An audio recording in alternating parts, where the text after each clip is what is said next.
Bonsoir François Hollande. Bonsoir. Merci d'être venu sur le service public dans le 20h de France 2 pour présenter votre livre, Les leçons du pouvoir. C'est d'abord votre bilan que vous défendez. Il n'y a que vous pour le faire. Il n'y a que moi pour le faire, puisque j'en ai la responsabilité.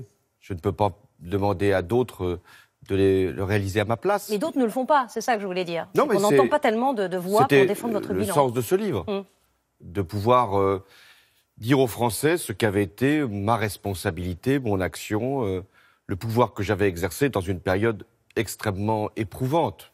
Une crise, quand j'arrive, c'est la zone euro qui est en quasi-dislocation, puis ensuite les attentats, des décisions que j'ai été amené à prendre pour intervenir à l'extérieur, et des négociations extrêmement difficiles, aussi bien pour le climat que pour le maintien de la Grèce dans la zone euro. Donc tout cela, j'en parle. Et puis j'avais un devoir aussi de regarder si les résultats de l'action de mes gouvernements avaient produit leurs effets. Et j'ai pensé que c'était à moi de le dire, puisque je ne voulais forcer personne d'autre à le faire à ma place. Mais personne ne le fait, hein. Ça c'est certain. C'est le sens de ma question. Eh bien, avec ce livre, ils le feront tous.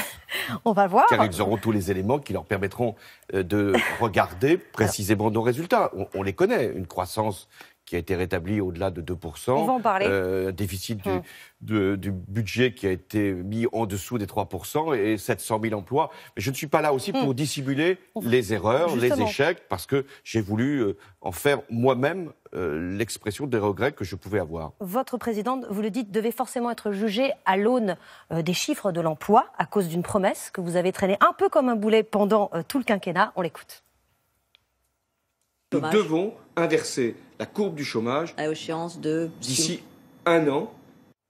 Voilà, d'ici un an, et c'était le 9 septembre 2012. Alors vous dites que cette promesse a été tenue. Non, elle n'a pas été tenue, puisqu'il y avait une échéance. Bien sûr, elle n'a pas été elle tenue, était liée à et cette j'en échéance. rends compte. Elle n'a pas été tenue dans les délais, mais ce qui comptait pour moi, c'était de permettre à la France de se redresser de telle manière que le chômage puisse baisser, et il a baissé, et que les emplois ont été créés. Et ils ont été créés, 700 000 sur les 3 dernières années. Alors, je n'ai pas les mêmes chiffres. Vous dites donc que le chômage a baissé, mais des gens ont perdu leur emploi avant que la courbe ne s'inverse. Selon Pôle emploi, le nombre de chômeurs a bondi en 5 ans de 20... C'est incontestable qu'il y ait une augmentation de la population active, qu'il y ait un nombre de chômeurs qui, compte tenu de l'arrivée des jeunes, a produit ce résultat. Oui, mais que le taux de chômage dans notre pays a pu baisser est incontestable. Mais à la fin, oui, mais il y avait beaucoup de chômeurs entre-temps. Oui, mais de quel pays ai-je reçu l'héritage? D'un pays qui avait une compétitivité réduite à presque rien. D'un pays qui avait un déficit public supérieur à plus de 5% de la richesse nationale. Un pays qui détruisait de l'emploi. J'ai aussi tôt arrivé eu une succession de plans sociaux. Donc j'ai assumé cela. Et j'ai fait en sorte, avec mes gouvernements, d'avoir une politique qui a donné ces résultats. Et si aujourd'hui, il y a des résultats, j'en suis heureux, même si ce n'est pas moi qui suis en situation de pouvoir en faire fructifier. Oui, et que vous êtes peut-être responsable de tout, parce qu'il y avait aussi un contexte international très très favorable. Alors donc, quand le contexte est favorable, on me dit c'est le contexte qui a favorisé l'emploi. Et quand le contexte n'était pas favorable, on me dit mais c'est vous qui avez augmenté le chômage. Eh bien non, il y avait un contexte qui était très difficile quand je suis arrivé, une situation qui était très dégradée, et l'action que j'ai pu conduire avec les gouvernements, et je veux ici les saluer tous, parce que c'est un travail collectif, même si c'est moi qui ai pris la décision, et notamment pour le pacte de responsabilité, qui à un moment avait été critiqué, et qui aujourd'hui est regardé... Dans votre programme. Si, j'avais dit qu'il fallait redresser la compétitivité. La baisse des charges, c'était pas dans votre programme. Si, ça l'était. Vous regarderez le discours du Bourget. Donc, ça l'était. Et donc, il était très important de montrer que la compétitivité étant revenue, on pouvait redistribuer les fruits de la croissance. Alors, la comparaison est constante dans votre livre avec Emmanuel Macron. C'est sur la politique fiscale qu'elle est la plus violente, puisque c'est une accusation récurrente. J'ai lutté contre les inégalités fiscales. Ce n'est plus la priorité aujourd'hui, puisque les détenteurs de capitaux récoltent les dividendes de la croissance retrouvée grâce au travail de tous. Vous dites que le gouvernement a augmenté les impôts sur le tabac, l'énergie, la CSG, et dans le même temps baissé les impôts sur le capital et l'impôt sur la fortune. Il prend aux pauvres pour donner aux riches. Emmanuel Macron, il creuse les inégalités, dites-vous? D'abord, moi, je vais aussi battre ma coulpe, parce qu'il ne peut pas y avoir de commentaires sur une situation sans qu'on ait soi-même apporté un jugement sur ce que j'ai fait. Donc je dis que dans un premier temps, la politique pour redresser les comptes publics de la France a consisté à lever davantage d'impôts. Pas sur les moins favorisés, sur les plus favorisés, mais pas seulement. Dans un premier temps, si au début, même les moins favorisés ont payé plus d'impôts, jusqu'à 1 300 000 sont mais pas seulement, puisqu'il y a eu notamment sur les exonérations d'heures supplémentaires et aussi sur la demi-part pour les vagues. Je fais ce constat. Il fallait qu'il y ait cet appel à la solidarité pour que nous puissions redresser nos comptes. C'est fait. Et là, je ne comprends pas. Et là, je l'ai plusieurs fois rappelé. Lorsqu'il y a un budget qui va mieux, qu'il y a des comptes publics qui sont redressés, il n'est pas nécessaire de demander des prélèvements supplémentaires et encore moins aux plus favorisés. Encore moins aux moins favorisés. Et comment accepter que ce soit les titulaires des gros patrimoines qui soient aujourd'hui ceux qui ont la redistribution que nous avons tous souhaitée, mais parce qu'il dit qu'ils vont investir dans l'économie, c'est ce qu'il cherche. En tout cas, c'est sa justification. C'est la justification de ceux qui font cette baisse d'impôts pour les gros patrimoines, près de 5 milliards d'euros. Mais est-ce que vous pensez que c'est parce que vous avez un placement financier que vous investissez dans l'économie réelle? Non. Alors pourquoi fait-il ça? C'est parce qu'il aime les riches? Non, mais pourquoi parce qu'il fait un pari qui n'est pas le bon. Pourquoi aller demander un effort aux personnes qui sont en retraite avec la CSG et exonérer de tout effort, et même de consentir un allègement d'impôts, non pas pour les riches, comme on dit, mais pour les très riches. Parce qu'aujourd'hui, c'est de cela qu'il s'agit. Et ce creusement des inégalités que je vois à l'échelle du monde est un des sujets majeurs. Et il n'y aura pas de croissance durable, il n'y aura pas de cohésion et nationale et sur le plan international de développement et de paix s'il y a ce creusement des inégalités. L'action réformatrice ne doit pas être jugée au nombre de textes votés, à l'intensité des conflits pour les faire adopter, dites-vous. Alors la réforme conflictuelle du moment, c'est la SNCF. Est-ce que c'est une bonne réforme? Est-ce qu'elle est nécessaire? Est-ce qu'elle est injuste? Vous-même, vous aviez validé l'ouverture à la concurrence. Exactement. Moi, j'ai pris la décision d'abord de changer le statut des entreprises ferroviaires, de créer 3 établissements publics, et d'accepter l'ouverture à la concurrence. Pourquoi? Parce que la SNCF, elle est présente sur tous les marchés européens. Elle prend de l'activité partout en Europe. Comment serait-il possible que ce ne soit pas le cas en France pour d'autres opérateurs? La réforme, elle est juste. Et donc, j'avais fait ce choix, mais moi, je vais revenir sur des réformes pour donner mon expérience. Chaque fois que l'on conduit une réforme dans la concertation et dans la négociation, elle passe et elle est comprise. Ça veut dire qu'elle connerie, c'est pour ça qu'elle a eu du mal à passer? N'allez pas trop vite dans mes raisonnements. Pardon. Et ça veut dire que j'ai fait passer beaucoup de réformes avec cette façon de concevoir et de consulter. Et puis chaque fois que l'on veut aller brutalement et vite, et que l'on ne prend pas le temps de la concertation et qu'on n'ouvre pas la négociation. Et j'en ai ici la démonstration directe avec la première mouture de la loi El Khomri. Alors, ça ne veut pas dire que la loi ne passe pas, elle est passée. Mais ça veut dire que l'incompréhension est, à ce moment-là, grande. Donc la leçon, puisque ce livre s'appelle « Les leçons du pouvoir », la leçon sur ce sujet, comme sur d'autres, c'est qu'il y a des réformes nécessaires à faire. Et pour les réaliser, pour les faire accepter, il faut nécessairement un temps de concertation et même de négociation. Et d'ailleurs, les syndicats, pas simplement réformistes d'ailleurs, demandent qu'il y ait cette ouverture de négociation. Tout en disant non à la suppression du statut de cheminot. On peut le supprimer, le statut de cheminot? Vous pensez que c'est... Je ne suis pas aujourd'hui en situation... Vous ne voulez pas vous prononcer dessus? Non, c'est pas ça que je veux dire. C'est que ce qu'on attend de moi, c'est qu'on puisse donner des leçons sur ce qu'il a été utile de faire ou ce qui a été possible de réaliser et que cette méthode puisse être à la disposition de ceux qui gouvernent aujourd'hui. Mais si on veut supprimer le statut des cheminots, on ne le fera pas sans la négociation et sans une convention collective pour tous les salariés du secteur ferroviaire qui soient au même niveau que le statut actuel. Vous critiquez la politique d'Emmanuel Macron, mais vous dressez aussi un portrait assez peu flatteur du personnage. Lorsqu'il vous est présenté en 2008, vous dites que c'est un homme souriant, vif, rapide, cultivé, qui sait séduire son interlocuteur en devinant vite ce qui sera agréable à son oreille. Un peu flagorneur, c'est ce que vous voulez dire? Et là, une lecture du livre permettra de comprendre que si je n'avais pas été séduit, je n'aurais pas choisi comme conseiller, puis après comme ministre. Donc moi, mon principe avec, d'ailleurs Emmanuel Macron comme avec d'autres, mais il se trouve que Emmanuel Macron a eu le destin que l'on sait et est aujourd'hui le président de la République, c'est de faire confiance.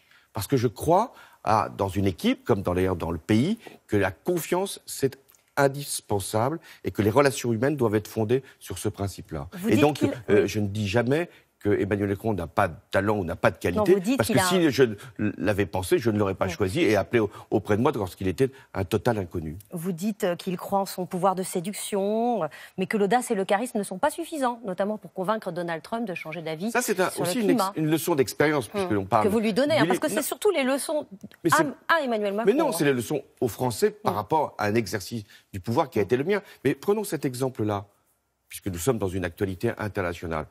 Qu'est-ce que c'est que la diplomatie ? Je raconte dans le livre beaucoup de rencontres qui ont eu lieu au plus haut niveau avec Barack Obama, avec Vladimir Poutine et Angela Merkel. Il y a bien sûr l'intelligence, il y a bien sûr la diplomatie, il y a la séduction, il y a cette capacité de convaincre.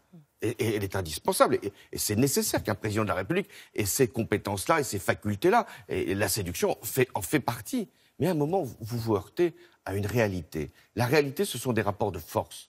Ce n'est pas simplement une poignée de main. C'est de savoir qui défend ses intérêts. Et Vladimir Poutine, pour revenir à lui, puisque vous m'interrogez sur ce qu'est une relation, il y avait chez nous et chez lui la volonté de trouver chaque fois un compromis. Mais lui, il établissait d'abord un rapport de force. Et là, sur la question de la Syrie, nous y reviendrons, c'est un rapport de force qu'il faut absolument imposer. Emmanuel Macron s'est exprimé sur le lien abîmé entre l'Église et l'État qu'il faut réparer. Ces propos ont fait réagir la gauche. C'est vous qui les avez abîmés, ces liens entre l'Église et l'État ? D'abord, parler au culte, à l'Église catholique, aux protestants, aux juifs, aux musulmans, ça fait partie de ce qu'est l'action du président de la République. Et pour ce qui me concerne, j'avais ce rendez-vous annuel avec l'ensemble des cultes. De la même manière, quand il y a eu des attentats, et je pense aussi à ce prêtre qui avait été égorgé dans l'église de Saint-Étienne-du-Rouvray, j'avais aussi organisé cette consultation des cultes pour qu'on comprenne bien que nous appartenons au même ensemble, mais que c'est l'État qui doit à chaque fois permettre l'unité nationale en respectant les religions. Là, ce qui m'a surpris, donc, ce n'est pas du tout que Emmanuel Macron puisse s'adresser aux catholiques. C'est même bien qu'il l'ait fait. Mais c'est qu'il ait pu dire qu'il y avait une relation abîmée, qu'elle devait être réparée. Mais comment aurait-elle été abîmée s'il s'agit du mariage pour tous ? S'il s'agit du remboursement intégral de l'interruption volontaire de grossesse, s'il s'agit de la fin de vie, puisqu'une loi a prévu d'organiser aussi ce passage de la vie à la mort, alors c'était à l'État, c'était à la loi de dire ce que devait être le droit. Il est tout à fait indispensable de consulter, mais c'est à l'État, et il n'avait pas vocation à froisser les catholiques, parce qu'il n'y a pas à considérer les citoyens en fonction de leur religion, il y avait à faire passer un message de droit et de liberté. Pas abîmée, selon vous. Il y a un dossier... C'est pas qu'elle n'est pas abîmée, c'est si il pense qu'elle a été abîmée. Enfin, c'est pas ce que c'est pas ces réformes-là. C'est que ça aurait été abîmé par des réformes qui aujourd'hui ne sont contestées par personne, en tout cas pas par une majorité des Français. Vous évoquiez un dossier international, c'est celui de la Syrie, avec l'utilisation éventuelle, en tout cas, des armes chimiques dans la zone de la Ghouta. Doit-il, aujourd'hui, Emmanuel Macron, déclencher une intervention, sachant que dans votre livre, évidemment, vous revenez sur celle qui aurait dû être déclenchée au mois d'août 2013 et qui a été annulée, puisque les Anglais se sont retirés, Barack Obama s'est retiré et que seul, vous n'y êtes pas allé. Je reviens effectivement sur cette date qui est essentielle pour comprendre ce qui s'est produit ensuite en Syrie, et encore ces derniers jours avec l'utilisation du chimique. En août 2013, il y a, par le régime de Bachar el-Assad, un bombardement avec du gaz chimique qui tue 1300 personnes et en blesse énormément.